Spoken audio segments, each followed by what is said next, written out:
Today is Friday, December 3rd, 2020. Excuse me. Well, we got December 3rd in the script there. It's January 3rd. Way to go, Jackie Clark, who wrote the script.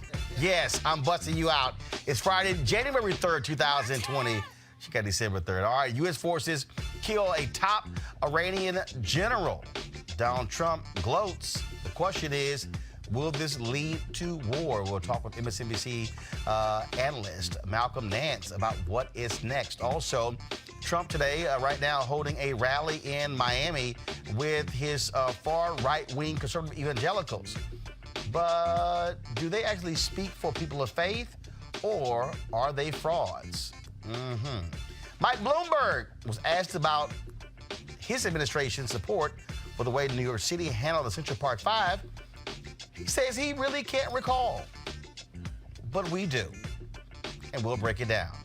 The governor of Virginia, Ralph Northam, wants the statue of Robert E. Lee removed from the U.S. Capitol, and the white cop in New York who broke into a black woman's house in Tennessee and threatened her and her sons, well, that punk ass is quit.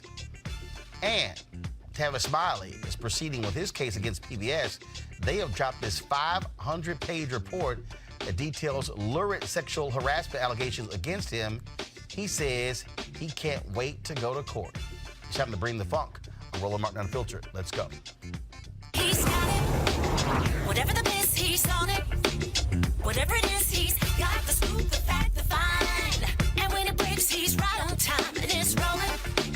Best believe he's knowing. Putting it down from sports to news to politics. With entertainment just for kicks, he's rolling. It's on go, roll, y'all. It's Roland Martin, rolling with Roland now. He's funk, he's fresh, he's real, the best, you know he's Roland Martin now.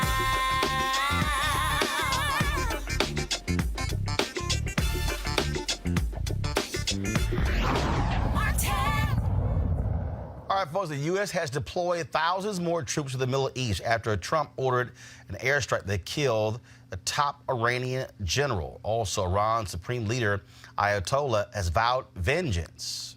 Now, what's going on there? The U.S. State Department has ordered all Americans out of Iraq and Iran, first of all, out of Iran, as a result of this action, saying that, frankly, it is not safe.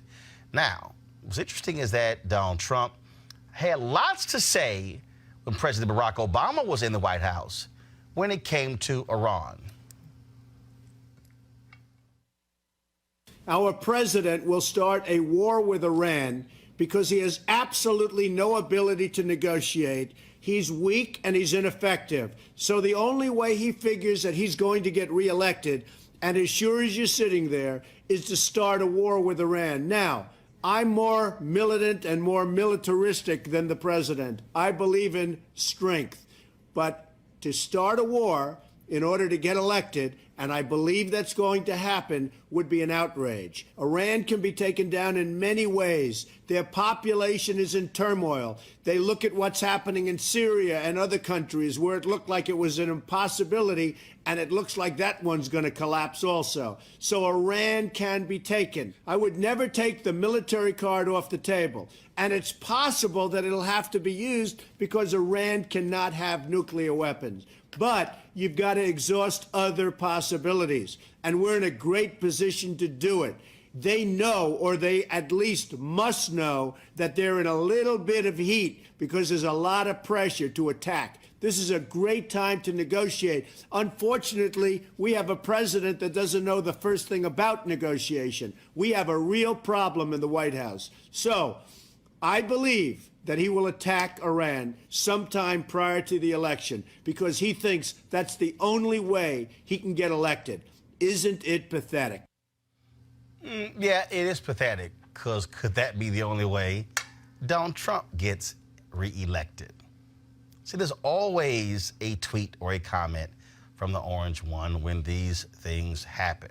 Now, today in Palm Beach, where he was speaking, he finally appeared before the press. Now, understand, normally what happens when the President of the United States takes an action like this, they notify what is called the Gang of Eight.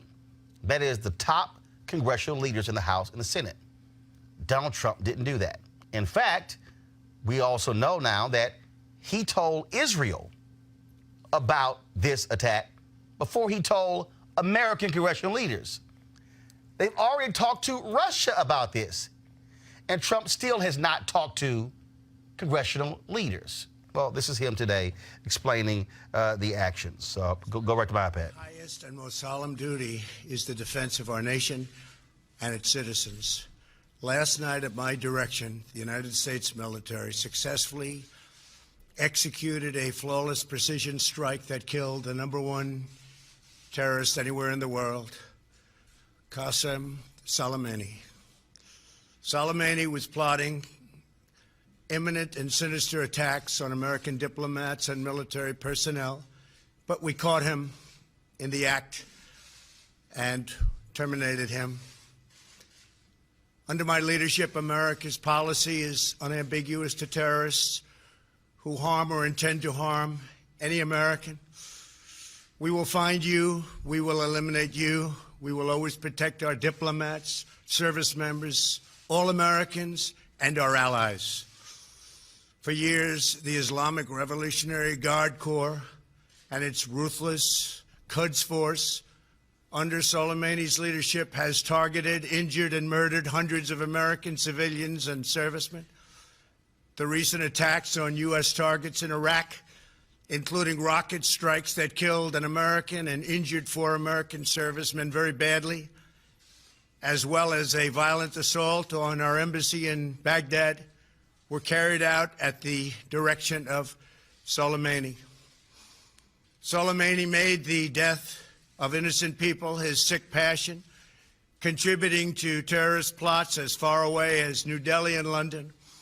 Today we remember and honor the victims of Soleimani's many atrocities, and we take comfort in knowing that his reign of terror is over. Now, what's interesting about this is Donald Trump didn't even know who the hell this guy was when he ran for president in 2015. The folks at Fox News were actually joking about it. What's also interesting about this is that he calls him the #1 terrorist in the world. That's actually not true. So he was simply making those things up. The question now is what happens in that region. I want to bring in our panel here. This is a huge, huge story because, again, it raises concerns among many Americans in terms of, are we now going to be entering into another war in the Middle East? Julian Boykin, he's with the Young Republicans of Southern Maryland. Dr. Nyambe Carter, Howard University Department of Political Science. Mustafa Santiago Ali, former senior advisor, environmental justice for the EPA. Dr. Carter, I'm going to start with you. This is somebody who has said that we should be pulling out of the Middle East. Supposedly, Jared Kushner is negotiating a Middle East peace plan. This action right here completely throws all of that out of the window. Iran has made it clear they're going to strike back. So if you are American troops, if you are Americans living in that region, there is great fear because you have no idea what is going to happen next when it comes to the Iranians. Absolutely. I mean, they made it clear that peace is off the table, right? At this point, they want revenge.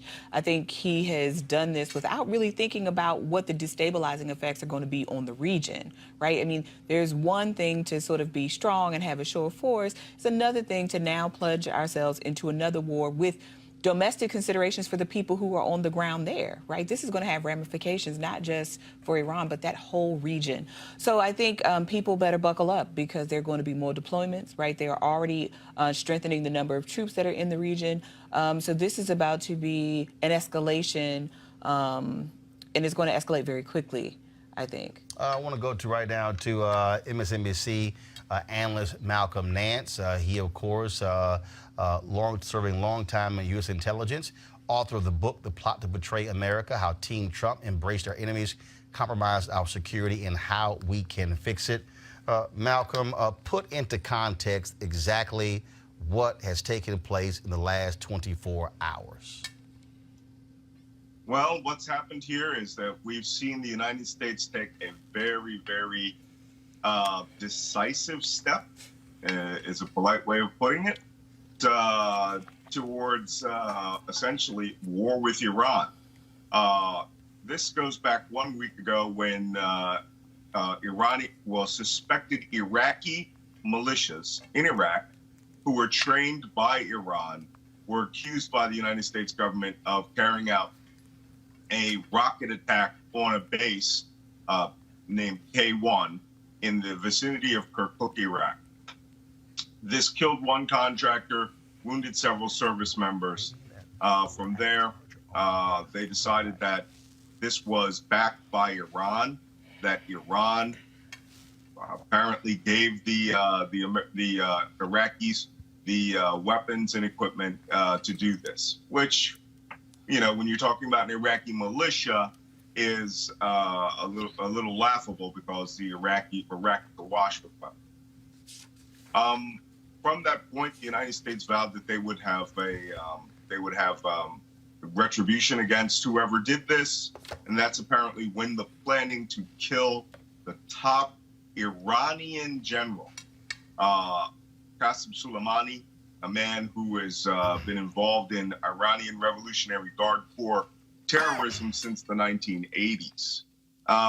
Soleimani is not just a general. He is like a combined equivalent of the vice president, the chairman of the Joint Chiefs of Staff, and, you know, has rock star status, like, you know, almost equal to Barack Obama, for example, because he is also the man that mobilized Iraq's militias from a ragtag group of people into a 500,000 man force that defeated and pushed ISIS completely out of Iraq. He was very public. He was on television all the time, very popular. And it apparently the United States carrying out a drone strike executed him. The deputy commander of a gentleman by the name of Al-Muhandis, or the engineer, as it's translated, who was the commander of the Kata'ib al-Hezbollah, the organization that carried out the protests around the embassy the other day and laid siege to the building. They were both killed in the airstrike, and there have been reports that commanders from two other militias were arrested and seized by U.S. forces. So Malcolm, So explain apparently this. the United States decided that we would go directly at the Iranians and essentially wipe out their most popular figure outside of the Ayatollah Khamenei himself. Malcolm, explain this. So Donald Trump stands before the cameras in Florida and says this was the #1 terrorist in the world. That's not true. You know, it really goes to how the conservatives define terror, right? Anyone that they don't like, who may have been involved in activities which were nefarious, they can do that. Now, I have been in this business since the early 1980s, and Qasem Soleimani came on my radar in 1986 when we were carrying out activities to rescue and find hostages that were being seized by the Lebanese Hezbollah terrorist group. He is a terrorist in the sense that as a sponsor of state terrorism, Right. where he would work with militia groups, he would work with state proxies like Shia rebels in Yemen, Shia rebels in Syria, who would carry out acts of terrorism. In that sense, if you say he is as a state sponsor of terrorism, yes, but he is not Osama bin Laden. He is a state figure. So, you know, there are people in this world who would point out U.S. activities and would say essentially that Mike Pence is the same thing. But you just said something critical here. You just said something because you said that he was the one who put together the group that drove ISIS out of Iraq. And this is the piece where I think Americans not really understanding what in the hell is actually happening. So here you have, again, in this country historically, Because first of all, if we want to go all the way back to Mossadegh in 53, where the Iranians, there was a time when the Iranians loved America, but when we helped what is basically British Petroleum, BP, today, overthrow Mossadegh, then Iran, and put the Shah of Iran, that's what changed everything. But what's interesting here is that what you're dealing with in this region is that you have, at one time, we loved Saddam because he hated Iran. Then we were down with Iran because they hated Iraq. Here you have an Iranian general who's driving ISIS out, and we're supposed to hate ISIS. And I think that's the piece that people don't understand. You have these different loyalties as that's happening there because different people have different interests based upon what what is happening in their country. Well, in this circumstance, you're absolutely right. But you would have to understand this is when Iraq was invaded by ISIS, where they came from northern Syria and then drove almost down to the top of Baghdad. Iraq was working almost principally by itself, and then with the air assistance of the United States. And this is where enters Soleimani. He runs the Revolutionary Guard Corps in Iran. They are a massive paramilitary force of, almost 500,000 men, scalable in wartime up to 2 to 3 million men. And the IRGC's mission in this case was to assist Iraq and whatever they need as Shia religious brothers, so to speak, right? They all come from the Shia faith. He came with weapons, equipment, organization, and literally organized this ragtag band of Iraqi militias that were essentially guys with guns and turned them into an army and had them fight side by side with the Iraqi army when they retook the city of Mosul and then drove the ISIS out in the northwest and the west. Soleimani worked in coordination with us because, of course, he was working with the militias.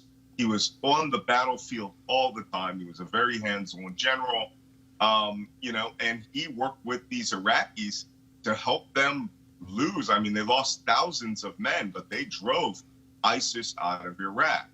So in that circumstance, we needed him. But that doesn't mean that he wasn't awash with blood all over his hand. I mean, Soleimani was a bad actor. He worked in Iran's interest.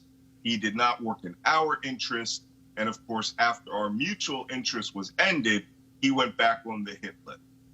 Now, that doesn't mean that we should have struck him when we did, where we did, because what happens in this administration is they carry out acts without thinking about the consequences. They have no consequence management skills.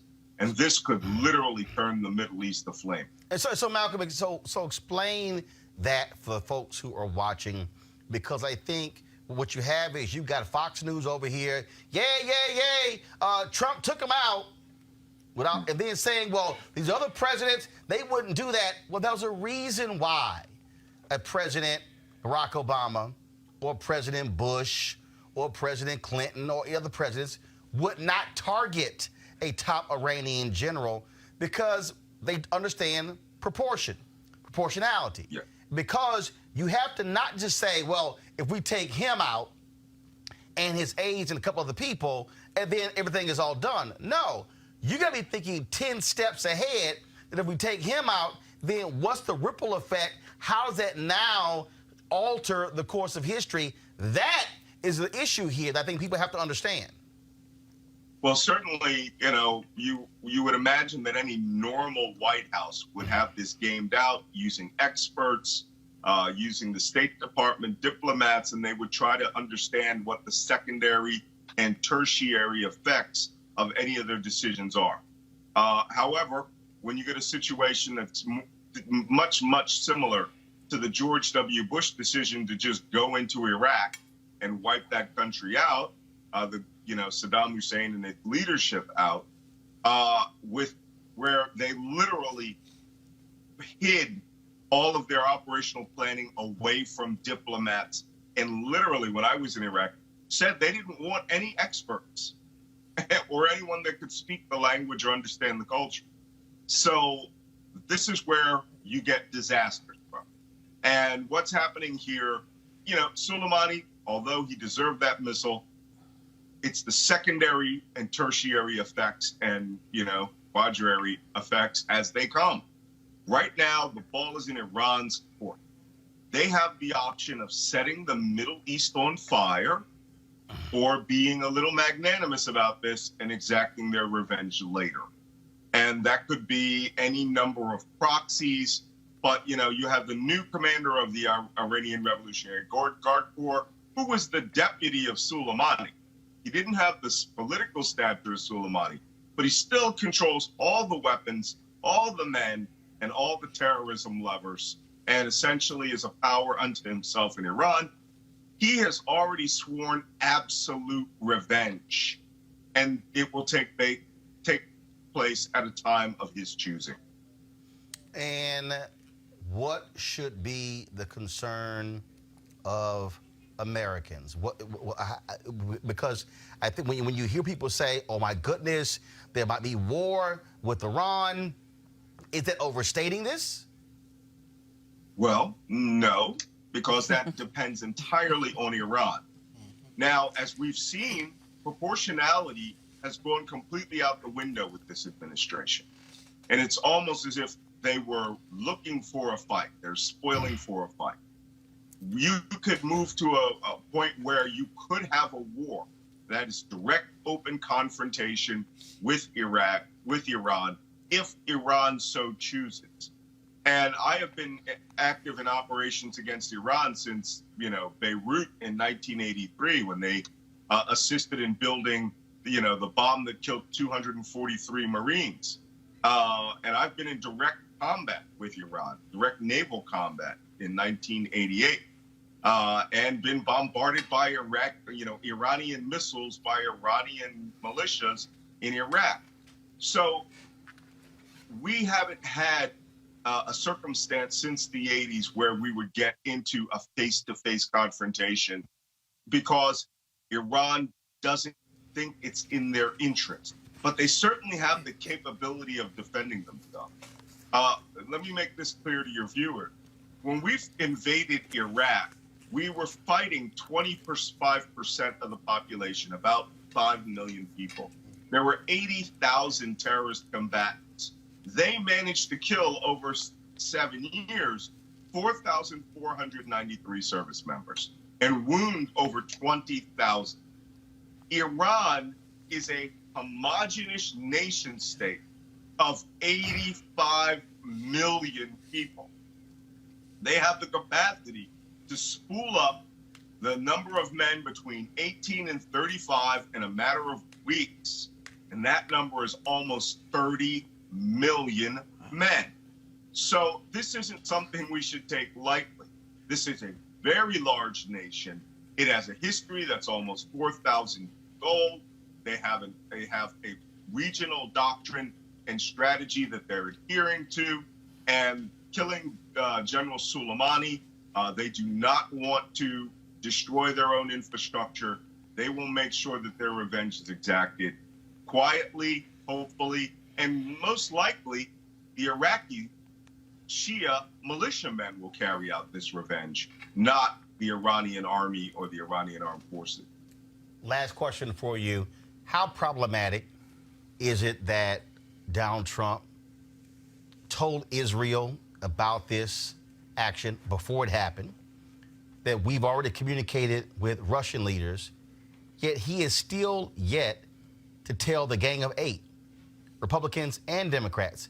Talking with Senator Lindsey Graham and Matt Gaetz and some others, that's not the same as the congressional leadership. Look, Donald Trump does not care about the Constitution of the United States. He doesn't care about the organization of the government of the United States. Let's be frank. Donald Trump is an autocrat. He wants to be an autocrat. His best friends are an autocrat. He may as well just call himself, King Donald I, because he chooses to run this government like he is a monarch, like he's a king. And he doesn't seem to understand nor believe that all of the trappings around him, the very people that built the White House, John Adams, risked their lives to fight people like Donald Trump, to fight against this monarchical mindset. He does not care. And now that he's been impeached, he's starting to understand it's just a piece of paper, so long as he has the Republican Party in his back pocket. And at this point, that makes him dangerous, because he flaunts not just the norms of the presidency of the United States, he flaunts the norms of decent society. And to him, having a war with brown people on the other side of the world, to him is a win, because his people are inherently racist, and they take U.S. policy to carry out racist activity. We've seen this time and again, documented, confirmed behavior. So with that in mind, and the belief that he is unaccountable to the nation, he will carry out a war and do whatever he wants. And hopefully that Iran's retaliation isn't so severe that he starts thinking about applying the use of nuclear weapons, because he is an absolute monarch. He has the authority, so long as the target is not something crazy like France, he has the authority to target and use nuclear weapons as he sees fit, because the people of the United States, in their infinite wisdom, chose him as president. That's how the rules work. I know I had a final question for me, my panelists. You have any question for Malcolm? Anyone? All right, cool. Malcolm Nance, man, always a pleasure. Again, folks, you definitely want to get his book. It is called he's the author of The Plot to Betray America, How Team Trump Embraced Our Enemies, Compromised Our Security, and How We Can Fix It. Malcolm, thanks a lot. My pleasure. All right, go to our panel here. Dr. Carter, you were speaking before we had to go to Malcolm. I want to pull in Mustafa here. Look, presidents have taken actions to retaliate when Americans have been attacked. But to Malcolm's point, you better be thinking about the 5th and 6th and 7th, 8th and 9th and 10th steps. There's no evidence this administration can think beyond the first action. Yeah, I mean, it's reckless. It's reckless policies, dangerous policies. And it's interesting also, you've noticed that the generals who were part of the administration before, who may have been able to, quell some of this, to provide that advice and recommendations that's important to any leader to say, this is not the move to do, they're no longer there in that administration. No one has a voice to be able to help make change happen. And I appreciate what Malcolm was saying also by breaking this down for folks, because folks don't actually understand, the infrastructure that's there in the Middle East that will be damaged, that will be destroyed, and it will have repercussions here in this country. And also, since I come from a climate background, I understand when you start blowing up oil wells, how that will also impact the environment. There are so many things that will be connected to this set of, like I said before, reckless movements that will play out for generations to come. Julian, Speaker Nancy Pelosi issued this statement where she said, go to my iPad, please. American leaders' highest priority is to protect American lives and interests. We cannot put the lives of American service members, diplomats, and others further at risk by engaging in provocative and disproportionate actions. Tonight's airstrike risks provoking further dangerous escalation of violence. America and the world cannot afford to have tensions escalate to the point of no return. She then says the full Congress must be immediately briefed on this serious situation and on the next steps under consideration by the administration, including the significant escalation of the deployment of additional troops to the region. Fair or unfair? That's fair. I believe that, Nancy Pelosi, if she wants to be briefed, she should be briefed. No, not that she wants to be briefed. She's the Speaker of the House. She's part of that gang of 8. What I'm saying is, if she's saying, hey, I want to be briefed on how this decision was determined, who made it, what evidence do you have, I want to see it, then, the Trump administration, they should show that. Now, when they're going to show it, I don't know. I can't speak on that. But she's part of the 8. She should be entitled to that information.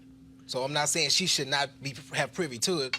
So she is entitled to the information. When she gets it, I don't know. I don't think Dr. Carter, they care. I think they have no intentions on doing that.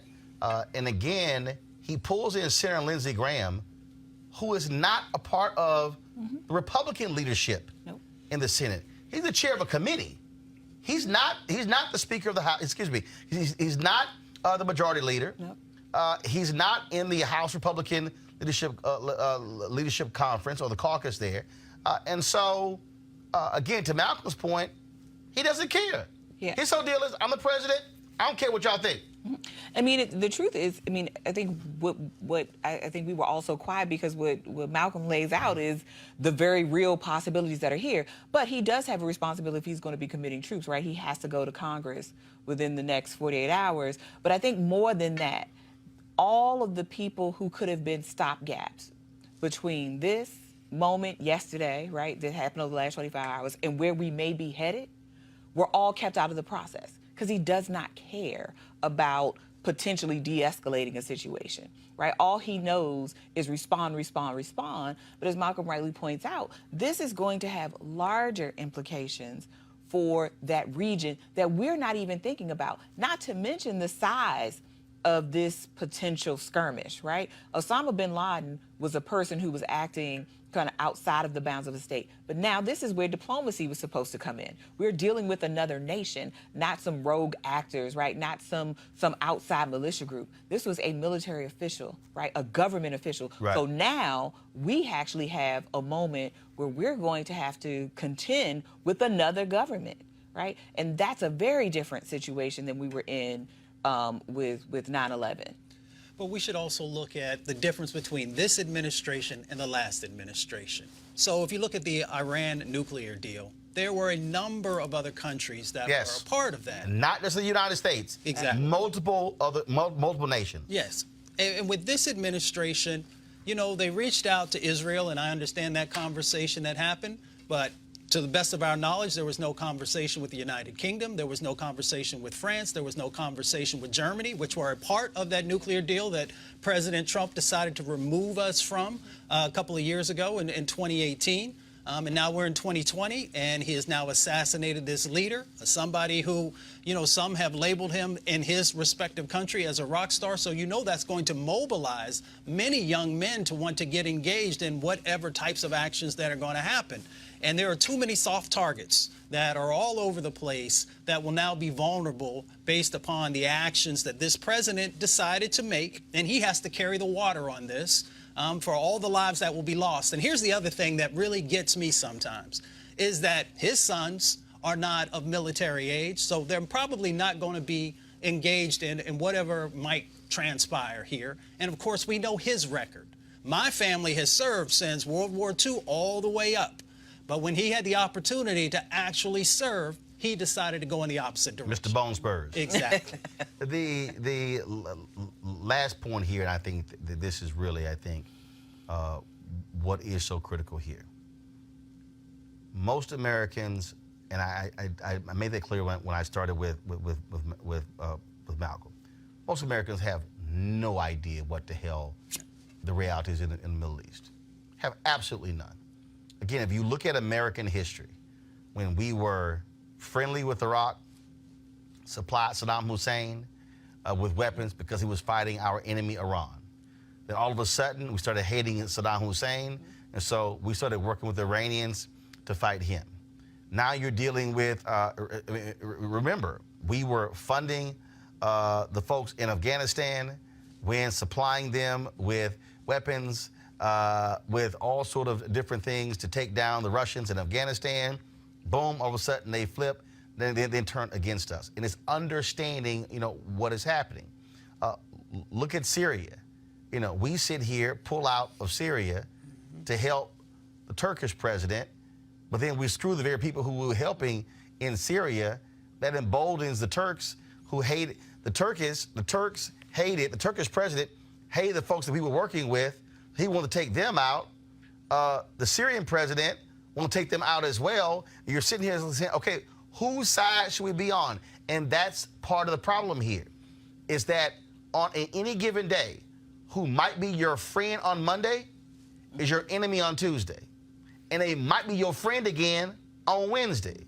It might flip back to being your enemy on Thursday, and then you friendly on Friday.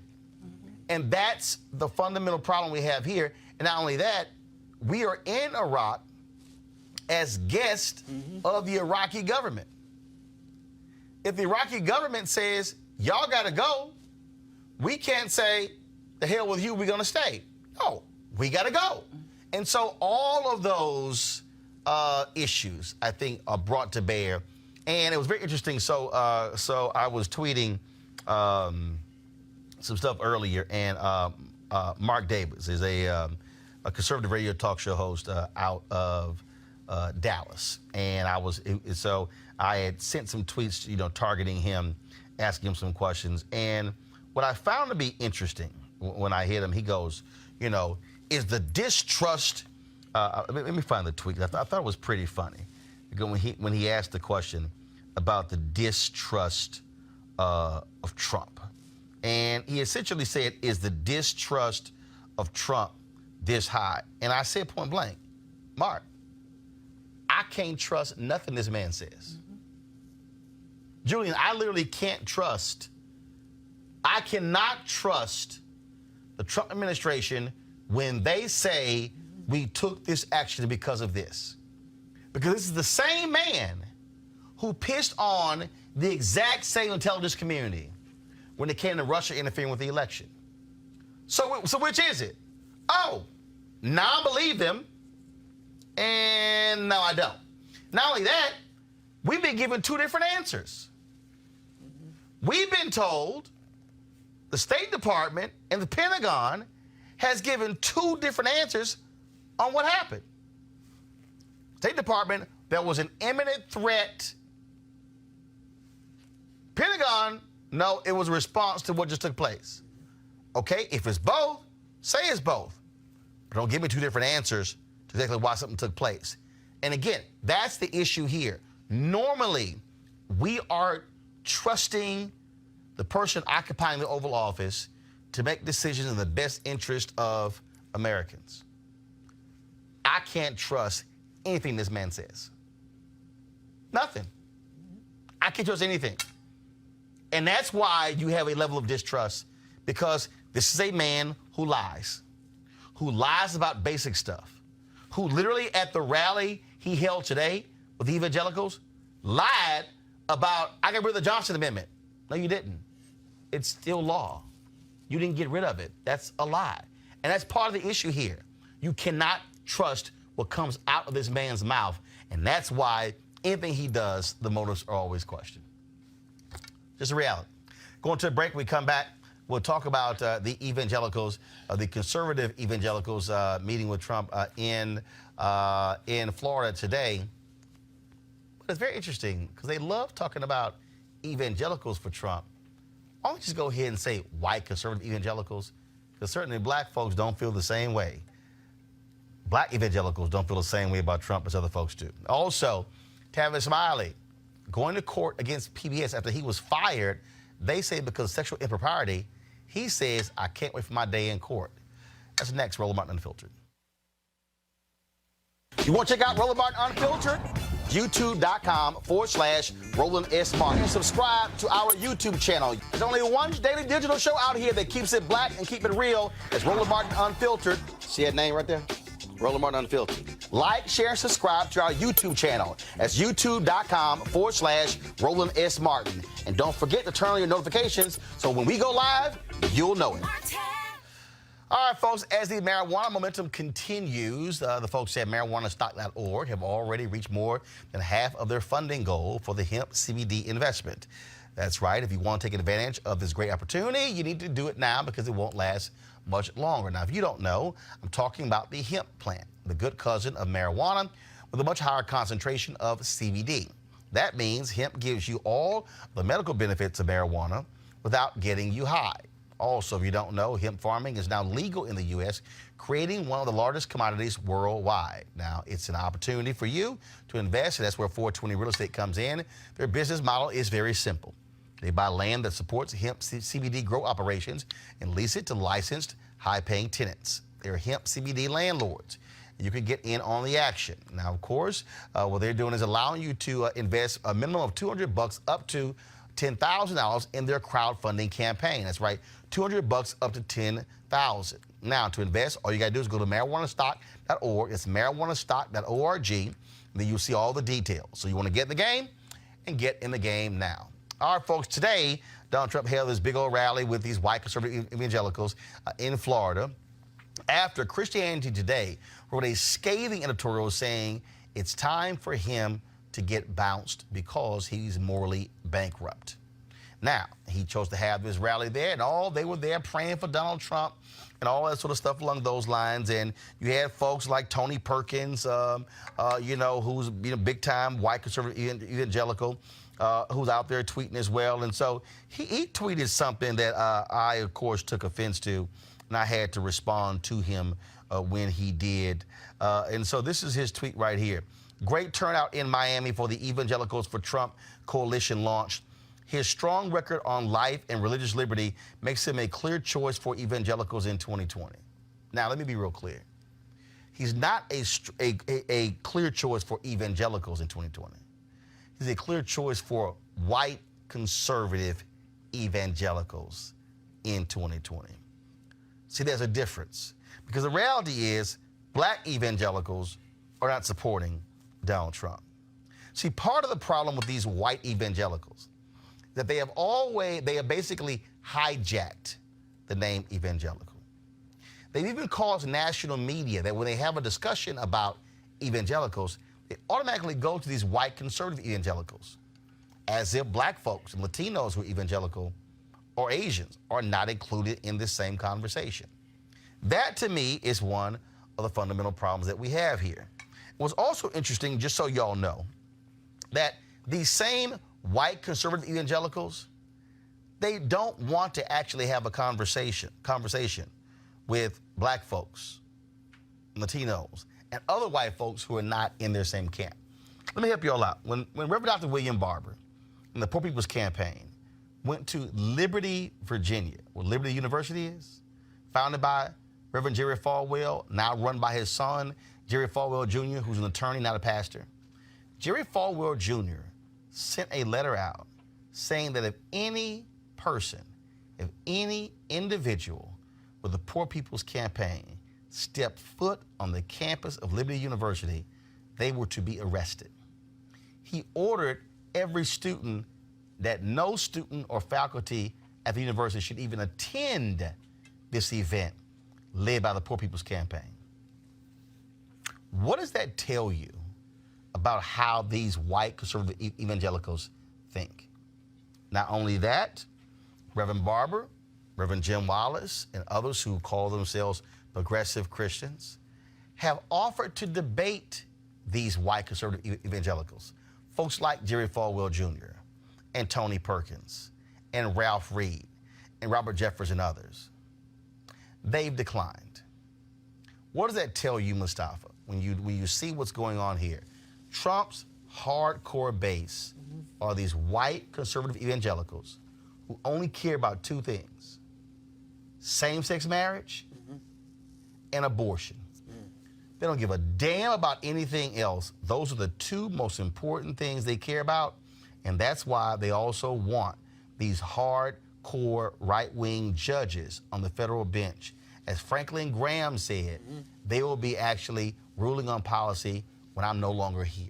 Yeah, it's interesting. We look back at Scripture, and Judas sold out Jesus for 30 pieces of silver. If you think about that in today's times, how people are literally selling themselves out for a Supreme Court judgeship, or selling themselves out so that there can be these inhuman immigration policies, or even if you want to have the conversation around abortion rights and those types of things. That's the reason that folks don't want to actually have a real conversation, a debatable conversation, one, on Scripture, but two, on, if you say that you're a follower of Jesus, what the reflection of that should actually look like and should be. And, you know, that's the reason folks don't want to deal with Reverend Barber, because they know, one, he understands the book, but he also understands what humanity is actually supposed to look like. Julian, here's what's interesting. Go to my iPad, please. Poverty grew in almost half of Pennsylvania counties despite strong national economy. You will not hear these white conservative evangelicals talking about this here. They don't want anything to do with the Poor People's Campaign. They will stand there and talk about, how they love Jesus, but they love that Trump tax cut. They love deregulation, but you will not hear him. And what did Jesus talk more about in the Bible than anything else? Money, the poor. These folks don't give a damn about the poor. Who do black evangelicals follow? Black evangelicals actually, I believe, broaden the notion of what it means to be a person of faith. I think black evangelicals do not define the faith based upon who's gay and who's pro-choice or who's pro-life. I think black evangelicals look at how do you care for the poor? Look at how do you treat your brethren? And I'll give you an example.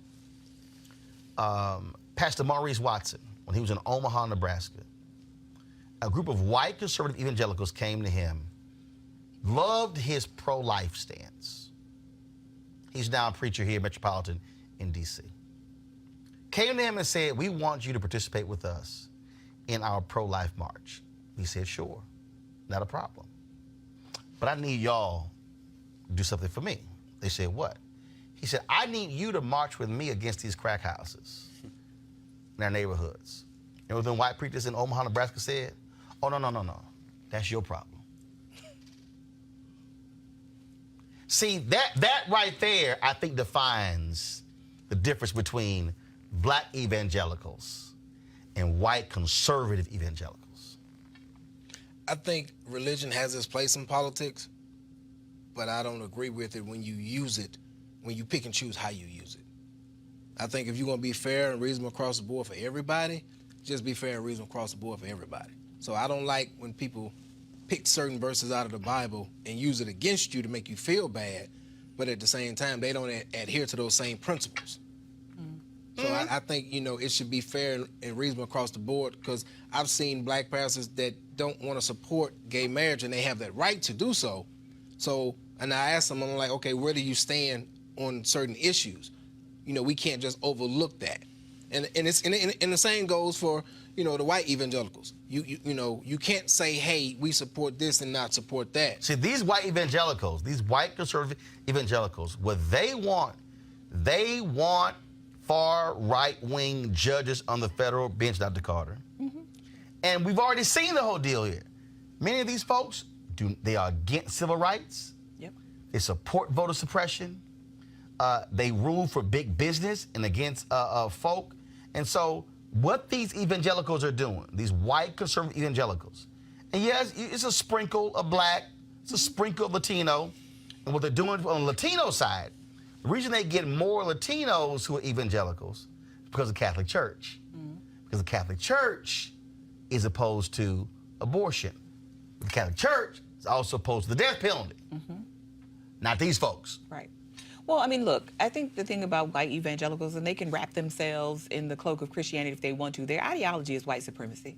What they really want is to preserve the lives of white children, right? This is why they get their cockles up about abortion, and they get their cockles up about gay marriage. I mean, they can use black faces for billboards. I remember they were doing that a few years ago, saying the most dangerous place for a black child is in the womb, or some nonsense like that. They're still doing it. Right, to bring in black folks. But let's be clear. These people don't want to do anything to sustain life beyond being born, right? They are not about anti-poverty. They're not about clean environment, right? Clean water. They don't care about any of those things. They certainly don't care about the unfair application of the death penalty to black and brown folks who are more likely to die, right, by those means. So they don't care about life per se, right?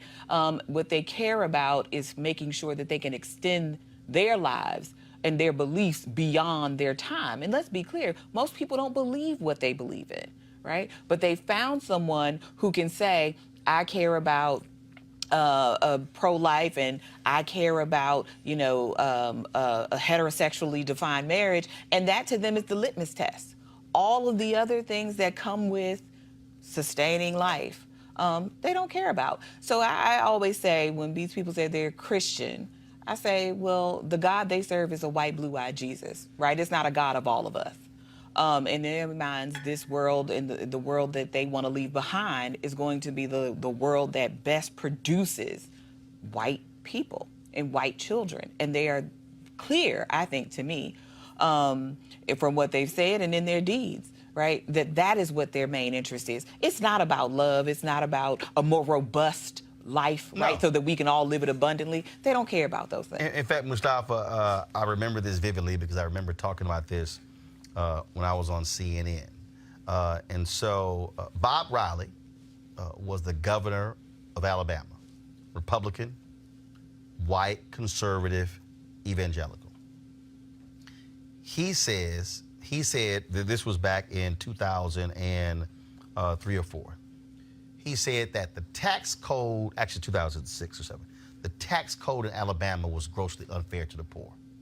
So in Alabama, they started taxing people beginning at $4,600. One of the lowest thresholds of any state in the country. He said this makes no sense. If you're making $4,600, he said you can't afford to be paying taxes. So he had this $1.2 billion tax package that was going to raise taxes on the wealthy and businesses and was going to cut taxes for poor families. What's interesting is that Chamber of Commerce supported the governor's proposal. In fact, what he also did was he used the Bible and what would Jesus do as a campaign theme. This person was interviewed. He said, I just don't think you can find a justification in the New Testament for taxing a family that makes $4,600 a year. He went all around the state proselytizing. What would Jesus do? It lost 65% at the ballot box. And those white evangelicals in Alabama, guess what? They voted with their pocketbooks against the poor and against this proposal. And that's what I keep trying to explain to people. Their faith is a buffet line. I'm going to take one of those, and I'm going to leave the rest. That's why I call them hypocrites, and that's why I call them out. In the Bible Belt, making those types of decisions, it doesn't matter. It's not even in the Bible Belt. Far too many folks place the dollar over their spirituality, and it's very clear to see. And, you know, we all going to have to answer for the decisions that we made and the actions that we made in one day. Simple as that. And speaking of answering to that, Mike Bloomberg has a lot to answer for. At a recent campaign event in Alabama, the CBS News reporter, Tim Perry, asked Bloomberg, who's running for president on the Democratic side, about his previous support of how the investigation in the Central Park 5 case was handled. Listen to this. We started talking about race, and a subject that's come up a lot is the Central Park 5. And when you were mayor of New York, you defended the city and the police department's handling of the Central Park 5 case. You argued that they both acted in good faith. Do you still believe that today? And do you think that I really have no idea. I've read in the paper. I've been away from government for a long time. So apparently the courts have ruled that they did not commit a crime, and that's the final word, and we just have to accept that. But it isn't a question of what anybody believes. At the time, you did not believe that, and so I'm saying now, have you changed your stance on that?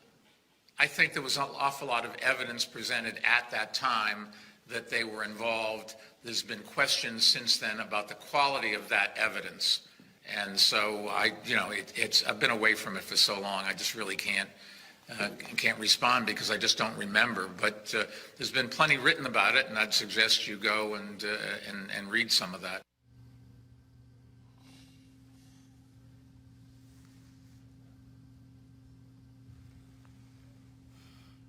I have never lived in New York City. I am a native of Houston, Texas.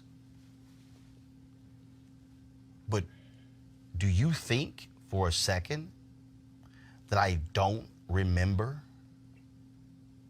this case? Do you think that somehow over the course of time I've forgotten the Central Park 5 case? That's like asking somebody black who grew up during Jim Crow, did you forget the Scottsboro Boys? But let me also explain to you why Michael Bloomberg is an absolute fraud with that answer. Because Mike Bloomberg, as mayor, opposed, let me say this loudly and clearly, Mike Bloomberg, as mayor, opposed a settlement for those young men. The only reason there was a settlement was because de Blasio was elected mayor. Mike Bloomberg is lying. To say you do not recall the details, to say, well, some evidence was presented and, you know, there were some questions, and then to say, well, we just have to accept the court's. Really? It was renewed as a result of the Ava DuVernay film on Netflix? So, Mike Bloomberg, are you telling us you were completely out of the loop on this one? Mustafa, I said this, the apology that he gave at Pastor A.R. Bernard's church on Stop and Frisk was BS. I don't accept it. I don't buy it.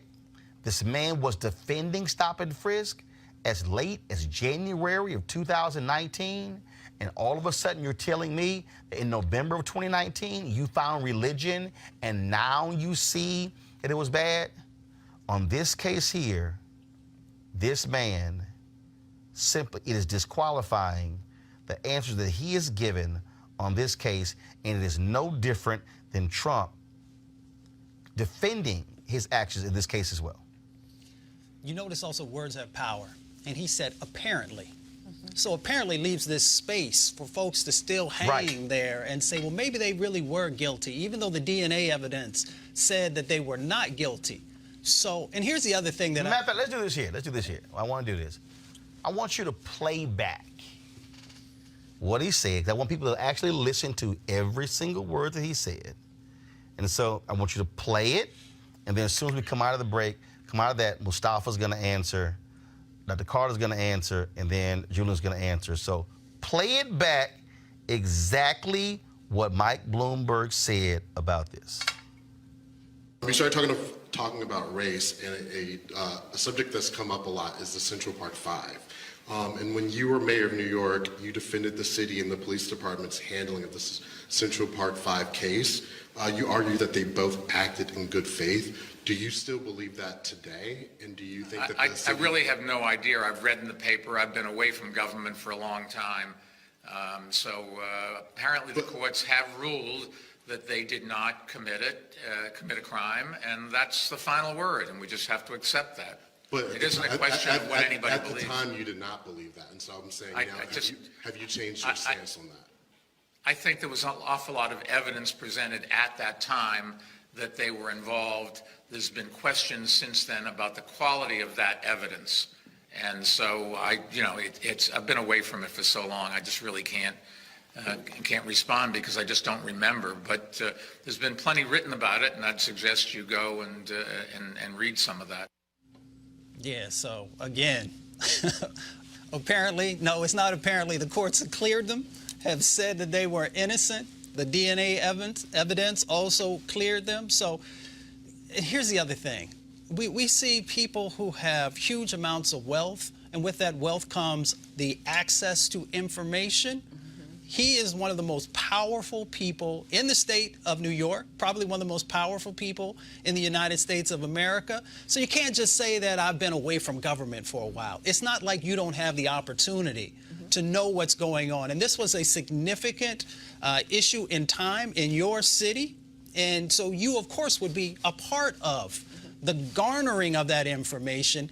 And what you should do is, as we've said with other powerful folks, if you made a mistake in the past, admit it and say that I've grown, I've learned, and then be supportive of what that change is that's happened when that information comes out. And when you don't do that, it makes it look like you're being disingenuous, that you're being unauthentic in the responses that you're giving. So, you know, we got to have people, as my grandmother says, when you know better, do better. Yeah. But it's not just seeming right to be inauthentic. He is being inauthentic. He's lying, right? I mean, this man spent the better part of his administration fighting, compensating these young men for their traumas, right? I mean, the city was wrong. It lied. They beat those boys into confessing. He knew this. Everybody knows this. And then, like you said, the way he kind of slyly put it in there so it makes it seem like, well, maybe they're guilty, but they were exonerated because the evidence was of poor quality. No, there is no DNA. There was one perpetrator. That perpetrator has been found. Unfortunately, these young men had to pay with their lives. And since they've been exonerated, you still have people like Michael Bloomberg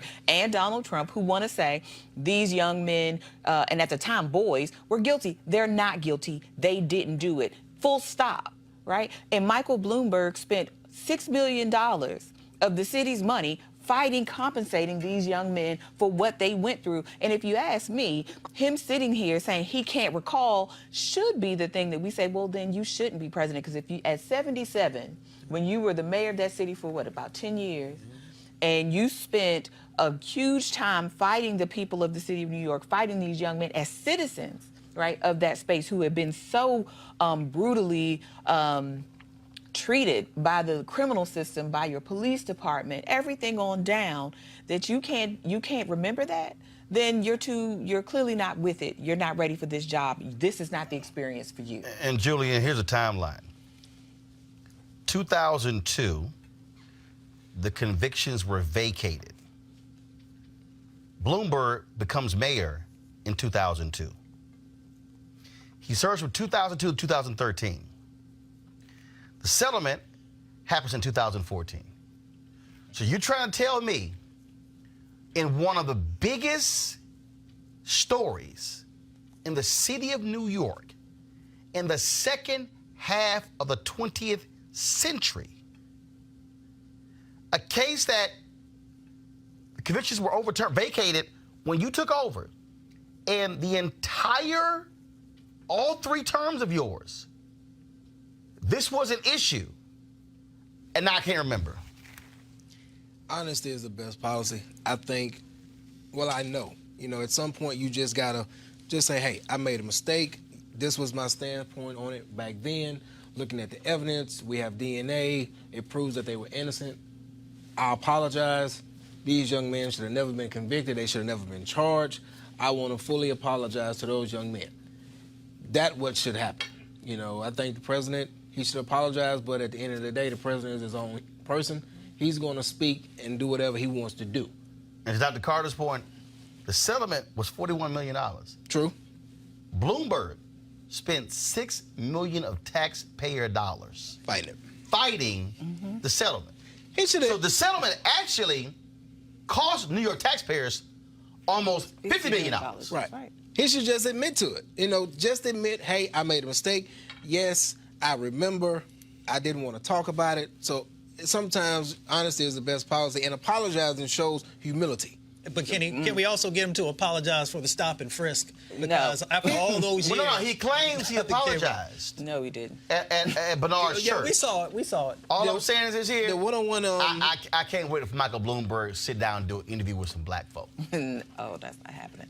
That's not happening. He apologized. What was it, a one-on-one interview? No. It was at he went to Pastor A.R. Bernard's church, where he spoke and he shared his thoughts, and now I've come to realize... No. He had to sit down with somebody about that. No, actually, he didn't. He ain't sat down with nobody.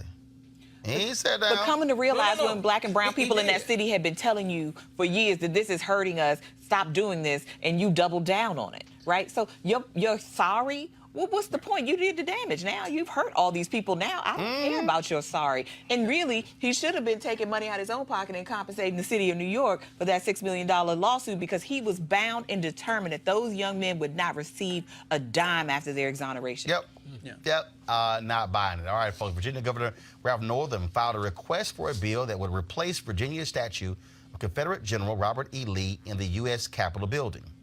The filing came after Democratic Virginia lawmakers Jennifer Wexton and A. Donald McEachin both requested that Northam prioritize removing the Lee statue. They also recommended a number of Virginians who could replace Lee, including educator and orator Booker T. Washington and civil rights attorney Oliver Hill. Robert Edward Lee was a Confederate soldier, best known as a commander of the Confederate States Army. He commanded the Army of Northern Virginia in the American Civil War from 1862 until his surrender in 1865. Julian, well, a lot of people don't realize when you come to the U.S. Capitol, there's a statuary hall. Each state is given the opportunity to place 2 statues in statuary hall. Every state gets 2.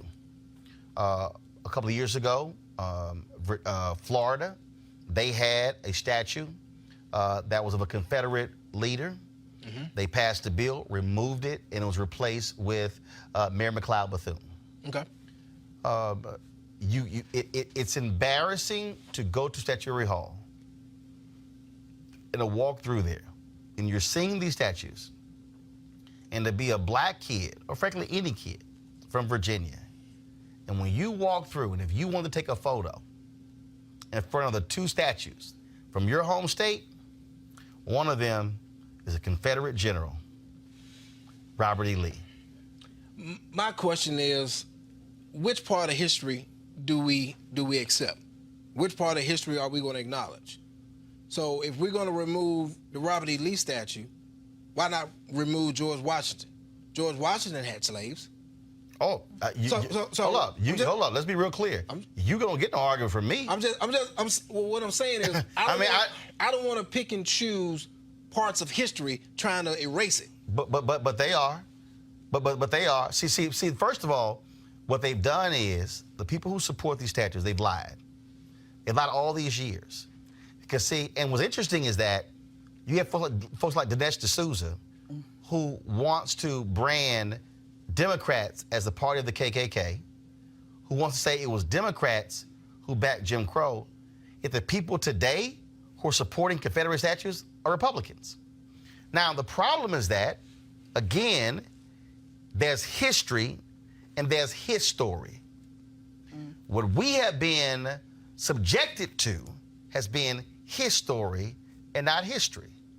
These statues, for the most part, were built in order to remind black people of slavery. It was they lost. The fact that you have so many statues of traitors, of domestic terrorists, folks who lost, and not understanding why they were erected. This statue and the others were erected because white racists wanted to say, y'all are not going to forget your place, and we're going to remind you of what the world should have been had we won. That's the problem here. So you're saying those statues need to be removed. What I'm saying is this here. But if presidents who owned slaves, like Washington, like Hamilton, should their statues be removed as well? First of all, Hamilton was never a president. That's first. So should Washington's statue stay? Well, first of all, Washington doesn't have a statue, it's a monument. Should his monument stay? So here's the piece. First of all, the monument is not going to get torn down, but you can remove a statue. True. But the reality is, those statues, the other statues have been removed. States get to vote on removing statues. Dr. Carter, I'm supportive of this. And I ain't forgot Northern. I ain't forgot your black face. Right. Don't think for a second that I forgot your black face. Right. But the bottom line is, this needs to go. Well, this is a place of honor, right? This is where each state gets to send who they think are the best representatives of that state. Virginia chose in the 20th century, right? They didn't pick this in the 19th century. They chose this in, I think, like the early part of the 20th century, Robert E. Lee as the best representation of Virginia, right? Because they thought a Confederate loser, right, and a secessionist and a slave owner and all the other things was the best representative that their state had. They still honor him every year. Absolutely they do. I mean, they have a number of streets named after Confederates. I mean, like, Virginia is all in on Jefferson Davis Highway, Absolutely. the greatest domestic terrorist in U.S. history. They still do it. And so I think, you know, if we're talking about symbols and how things matter, yes, it does matter that Virginia is still upholding Robert E. Lee as a best representative of what their state has to offer. When, if you think about it, right, he's the person that lost. And he's a traitor to his country, right? And he's all these other things that we can say. I don't know many other places that have statues to losers. Well, let me give you one. So when I used to visit my grandmother in Clarksburg, West Virginia, there is in the center of town a statue of Stonewall Jackson, who fought for the Confederacy. Absolutely. He was born in West Virginia, but West Virginia went with the North, so they fought for the Union, as everybody here knows, and hopefully all the viewers do. And yet, I remember that was one of the areas where there was at least a handful of black folks. So when you go in northern West Virginia, there's only a couple of cities that got a handful of black folks. And to actually have that as the symbol there says something about the change that needs to happen. And there it is. Well, this is the statue. So when you come to the United States Capitol and you walk in that hall and you see all of these statues representing each state of the Union, this is one of the two that represents the state of Virginia. And I say, yeah, remove it, put the damn thing in a museum somewhere, but that should not be representative of the state of Virginia. And if you are a black kid in Virginia, there's no way in hell, when I go to the U.S. Capitol, I want to be able to say, oh, two of the best that we can send was this Confederate general who was a vicious, nasty slaveholder. And that's what he was. Ain't gonna be rewriting the history, folks. That's called history, not his story. All right, folks, let's go to our other story here, and that is a New York police officer, Michael Reynolds, who was sentenced last month in Tennessee for a racist tirade and break-in the home of an African-American family, has resigned from the force. Now, calls for his firing, of course, yeah, he's white, have grown since he was sentenced December 6th in the rampage at the Nashville home in 2018. Online petition drew 12,000 signatures. Now, Reynolds pleaded no contest to charges of aggravated criminal trespassing and assault. He broke into the home near the Airbnb where he was staying, yelling racist slurs and threats at Conice Halliburton and her 4 sons. Halliburton's youngest sons were reportedly 8 and 11 at the time. Guys, he was only sentenced to 15 days in jail and 3 years of probation.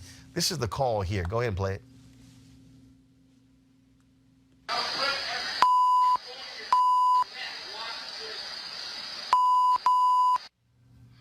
15 days. Yeah, he should have lost his damn job and hopefully does not get a pension.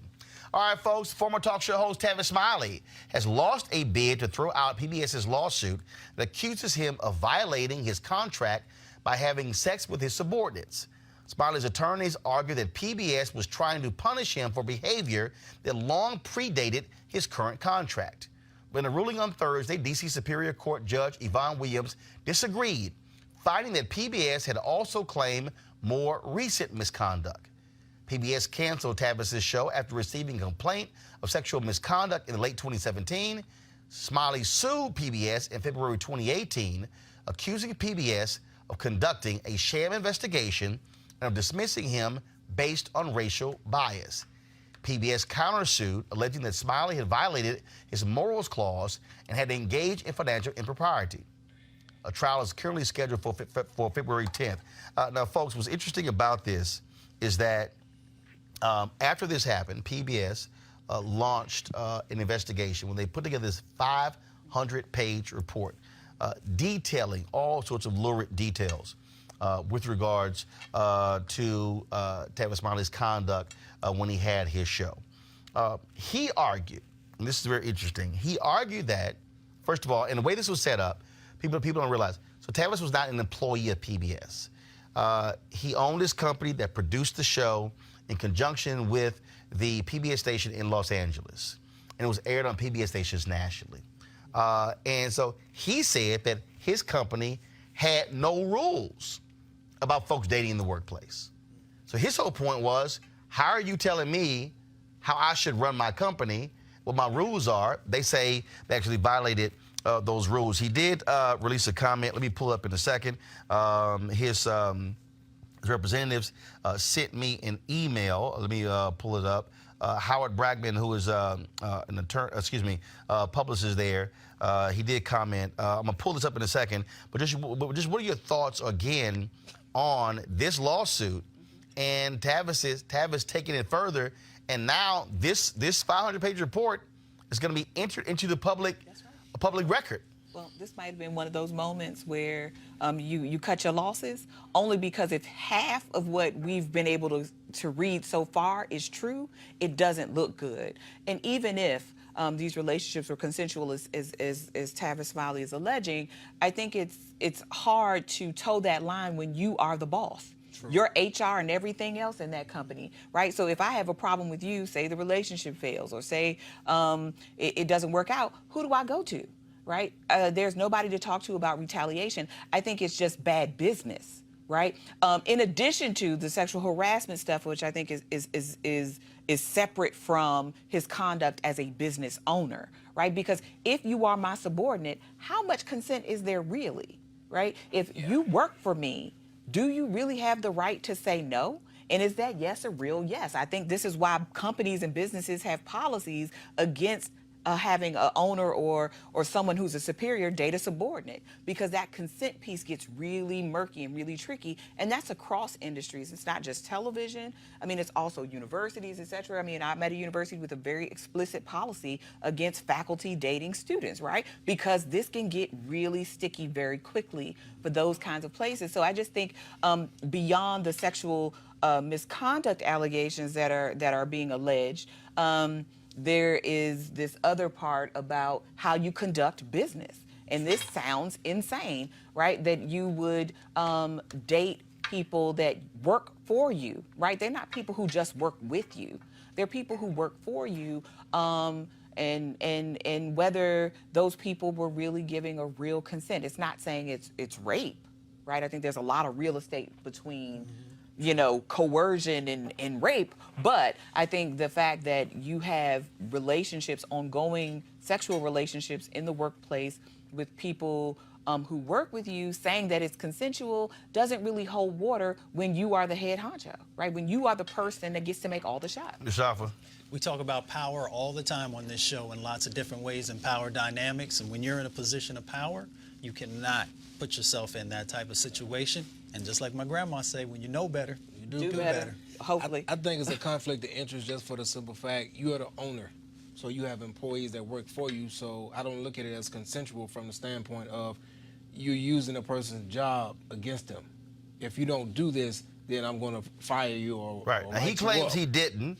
But they say he did. But if they have that policy where there's no relationships with subordinates, if it's a zero tolerance policy, and it presents a conflict of interest, but again, you shouldn't do it. But here's the piece, though. Again, when you have your own company, you can make your own rules. But you have the most to lose. No, I understand that. No, I get it. So, but what I'm saying, though, is you do have a right. Your company have your own rules. There's nothing that says you have to outlaw relationships between folks who work in the workplace. But the reality is, I think many HR experts will tell you that you probably want to do that. And again, and then also, if you say, hey, you can work in a company in different departments and you can be together, but when you talk about when you're the CEO, and the HR department and everything else in between, there is no place, there is no recourse. And lots of companies have policies where you can disclose the relationship to HR and then they kind of work through that legal side. But I think more than that, too, I mean, like you said, the PBS part of this, I think is also interesting because PBS also has stakes here, right? It's also their reputation. People don't understand television, right? That they're just a distributor of a show that he produces and owns, and that's separate from them, right? People see the entity PBS and they think this is a PBS thing, right? So if somebody is getting sued, if somebody is running his name through the mud, then PBS invariably is going to come in there somewhere, is either part of the lawsuit or part of the part of the conversation. I mean, it was sort of the same thing with Showtime and Lena Waithe and talking about what was happening on The Chi, right? I mean, she's like, I don't own that show, right? That's Showtime show. Now, different there. Again, how that was set up, yeah. But I mean, everybody gets pulled into the conversation, whether who owns what. And I think for PBS, it's sort of like, let's exercise an ounce of caution here and let's not pursue this any longer, because this relationship is looking like it's going to be a problem for us. And as a public broadcasting entity, they might have different considerations than, say, a larger network or some other kind of entities. I don't know. I think this is where the technical TV side comes in. But I can imagine them not wanting to be put in the same conversation with sexual harassment, especially in this moment that we're in now, where everybody is sort of kind of on alert and more sensitive. And I think for the better. But certainly, I think if they have an image to protect and an image to uphold, this relationship was no longer serving them, and it had to go. This is the statement here. I'm going to pull it up. Tavis Smiley dropped this comment on his Facebook page. Go to my iPad, please. A weak case you play in the press, a strong case you play out in a court of law. I look forward to my day in court February 10th, which I have finally been granted after 2 years of fighting. Julian? I think at the end of the day, you can't shit where you eat. You know, you don't jeopardize your livelihood for convenience, especially when that convenience is a conflict of interest. There are plenty of people you can date outside of the workplace rather than jeopardizing that type of environment. And I will also say, I mean, look, I made it clear to anybody. I'm like, look, if anybody ever accused me of something, it's gonna be like, he a hard ass. He didn't touch me. He tough. He didn't touch me. Oh, you can hang that up. Cause look, I don't even. Let me be real clear. I don't even hug folk. Let me tell you something. When I my TV One show, you give me a fist bump. No. Folks like, oh, give me a hug. No, I don't hug. My deal is, I am not gonna sit here and any of this sort of stuff. And again, when you listen to, when you look at again some of the details, and yes, this is of course this is the PBS report that they actually put together.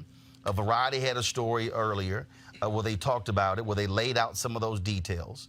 But according to PBS, he had multiple sexual encounters with subordinates, made unfavorable comments about PBS in TV appearances. Misconduct allegations took place in 2015, 2016, 2017. Question. They also, hold on one second. One woman told the investigators that Smiley refused to write a letter recommendation for her unless she came to his house at 11 p.m. She refused. She also said that when she came by his house one time, he wasn't wearing pants, asked her to have a threesome with him and a female employee. He's denied that. He also said that he hates women. Quote, these women owe me because no one else will hire them. Another woman told investigators she had a sexual relationship with Tavis Smiley, despite her concern that it would hurt her career.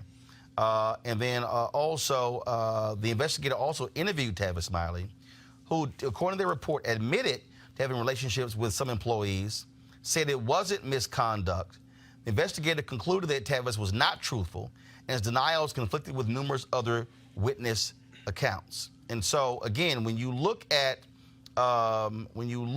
this, also this Variety story says Smiley's own attorneys filed the documents, including the PBS. So Tavis's own attorneys, they're the ones who filed the PBS investigative report. And apparently they were removed from the court docket on Friday morning. And so that's interesting that his own attorneys would put that report into the record, which actually makes him look really bad. Go ahead. No, I was just going to say this. I mean, some of these relationships can be characterized as dating. These other things are just harassment, right? This is not dating. So it's a combination of that. It's two separate. Some said it was consensual. Some who said it was consensual said, yeah, but I felt like my job was on the line. They were coerced. Other complaints said, well, the other women felt other women said, look, they felt it was wrong because, okay, is so-and-so getting a promotion because they're sleeping with him and then I'm not? So all of those things were part of this, but it goes to trial next month. Yeah. You said Tavis Smiley owned his own company, so he utilized PBS as platform, correct? Yeah, so what happens is there a contract? Well, yeah. Yes. What happens is, when you do a show with PBS, you actually do a show, your production company does it in partnership with a local PBS affiliate. Right. Okay? So that was the PBS affiliate in Los Angeles. and then you're able to do a national distribution deal with PBS and their stations across the country. But yeah, there is a contract. There's a contract that states what he allegedly done. They said that there's a morals clause in their contract, and he was in violation. That's what PBS says. That's what they're alleging. That's what I'm getting at. If that is the case, then I don't see how he has a legitimate case for the simple fact, if you sign something knowingly and willingly and say, hey, I didn't agree to that, well, your signature's right here, so you signed it. Look, bottom line is going to trial next month, yes. Unless there's some sort of settlement. I don't think there's going to be one. There's been lots of bad blood between PBS and Tavis for quite some time. And remember, after he lost his gig, he announced that he was supposed to be doing these shows with the Word Network and was launching a digital show. None of that ever came to pass as well.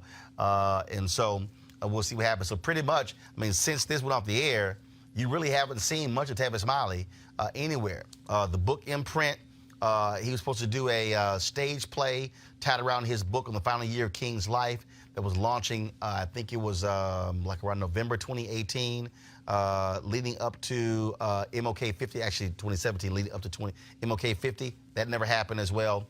And so we certainly shall see. All right, folks, I've got to go. We certainly thank all of you for watching Roland Martin Unfiltered. Please support what we do. Every dollar you give goes to support this show, to make this show possible. So you can pay via Cash App. You can join our Bring the Funk fan club, which gives you discounts to items on RolandSMartin.com.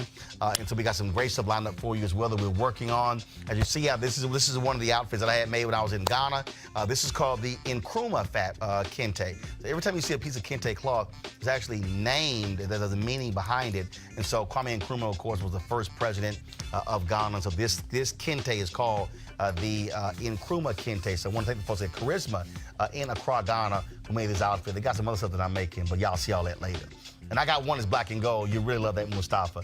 It's what? You can't wear that one. What? You know what? I haven't seen you in a while. And trust me, there is absolutely no Kente fabric I got. I got this for you. Happy belated Founders Day. There's no Kente fabric that I got that's purple and gold. We'll let you know that. But None. You know, purple is royalty, so it's okay. No. It's okay. Well, you can call it whatever you want to call it. But it's true, though. Bottom line is, y'all couldn't be creative when you took one of our colors. Really? I thought so. We were black and old gold first. Okay. Enjoy your Founders Day. I don't even know what that is. It's the Madonna. You know what it is. No, I don't. Yeah, you do. Yeah, no, I don't. You act like you don't know. No, I don't. Would you like it, sir? I'm fine. Oh, go. No, right. Because, see, alphas, we don't call each other animal names. That's y'all who are dogs. That's right. We grown-ass men. All right, y'all. Go to RolandMartinUnfiltered.com. Join our Bring the Funk fan club to support what we do. Independent, black-owned. That's the way it should be. We're able to speak truth to power, and we got to ask nobody's opinion to do so. I'll see you guys on Monday right here. Have a fabulous weekend. Oh, by the way, before I go, this weekend, now, y'all, I don't watch the NFL, but I did have to say something about Henry Peterson and his poor little Cowboys. In fact, I'm a Cowboys fan. You a Cowboy fan? I'm gonna add you to it. Well, go ahead. In fact, y'all, is this the phone here? Twitter, so I went to Giant earlier. Had to get some fruit. I started the D-Herbs 21-day cleanse. Y'all, I saw the most pitiful looking thing I have ever seen. Which phone is it on? I just got to show y'all this here before we go. Pull the music down. I'm going to end the show in 1 second. But I got to go ahead and show this here because y'all going to get a kick out of this here. So I'm going through, I'm in the parking garage. And y'all, the car next to me, I saw this and I just busted out laughing. When I saw this, Henry, go to my iPad. Y'all, somebody actually had a little limp Cowboys car flag flying on their car. I tweeted this out, and Mark Lamont Hill said they should be at a half mast. That's what he said. And of course, you know, the polar Dallas Cowboy didn't make the playoffs. 8-8. The sun shines on the dog butt every night. I'm just saying. You can't win them all. I'm just saying. I understand you can't win them all, but y'all didn't win many of them. And so it's a little rough. It's a little rough for you Cowboy fans. I understand. And see, now that I know you're Cowboy fans, that just make it worse. So, you know, Mega and a Cowboy fan, oh, that's trifling. And so, and your team is? So any of y'all, I'm from Houston. You from Houston? We're in the playoffs. Y'all ain't gonna get far. Are we in? Okay, but Are y'all at home? It's okay. Oh, yeah. How far you think? Matter of fact, who does Houston play this weekend? Buffalo. Matter of fact, let me go ahead and show y'all this here. Who does Houston play? Buffalo. Stephen A. Smith posted this one here. Let me go ahead. I just want to this is the last one I'm gonna show y'all because I know Henry right now is pain having to direct the show. He's a huge Cowboy fan, and so Stephen A. Smith sent this out. All my Cowboy players, where's the best place to sit for the playoffs? So. That right there that's for y'all. Because I just want to go ahead and just, there's lots of room on the couch. How many for y'all to Super Bowl rings enjoy. do y'all have? Hold on, really? You want to show that one? I mean, how many You know Super what? Bowl rings does Houston have? You know what? I'm glad you brought that How up. many Super Bowl I'm rings glad do y'all have? you brought that up because No. How many my Super man, Bowl this rings the last one right do here. y'all have? My man Eton Thomas sent this out yesterday, and y'all, this right here. Go ahead, pull that up.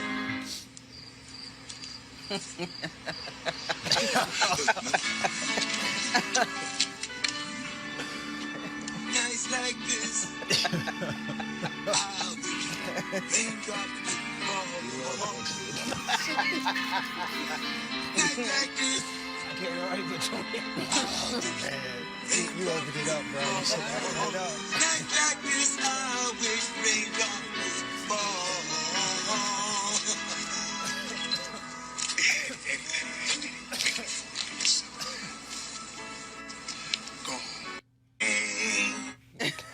I was not going to play that. But the moment you brought up your Super Bowl that took place before my nieces were born, that was just so. Eton Thomas, I appreciate you tweeting that out there. But Julian, and just so y'all know, when I was playing, Julian was like, "Damn, that was." He said that was a good one right there. That was a good one. Yes. That was a good one. All right, y'all. As we always end every Friday, of course, showing the folks who contribute to Roland Martin Unfiltered. We want to thank all of you, including you Cowboy fans out there. We surely appreciate it. Thanks a lot. I'll see you guys on Monday. Holla!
You want to check out Roland Martin Unfiltered? YouTube.com/Roland S. Martin. And subscribe to our YouTube channel. There's only one daily digital show out here that keeps it black and keep it real. It's Roland Martin Unfiltered. See that name right there? Roland Martin Unfiltered. Like, share, and subscribe to our YouTube channel. That's YouTube.com/Roland S. Martin. And don't forget to turn on your notifications so when we go live, you'll know it. Hey everybody, this is Sherry Shepherd. You're watching Roland Martin Unfiltered, and while he's doing Unfiltered, I'm practicing the wobble. Yes, I am. Because Roland Martin's the one, he will do it backwards, he will do it on the side. He messes everybody up when he gets into the wobble, because he doesn't know how to do it, so he does it backwards. And it just messes me up every single time. So I'm working on it. I got it. You got Roland Martin. Hi, my name is LaToya Luckett, and you're watching Roland Martin Unfiltered. What's going on, everybody? It's your boy Mac Wiles, and you are watching Roland Martin Unfiltered. What's up, y'all? It's Ryan Destiny, and you're watching Roland Martin Unfiltered. What up, Lana Well, and you are watching Roland Martin Unfiltered.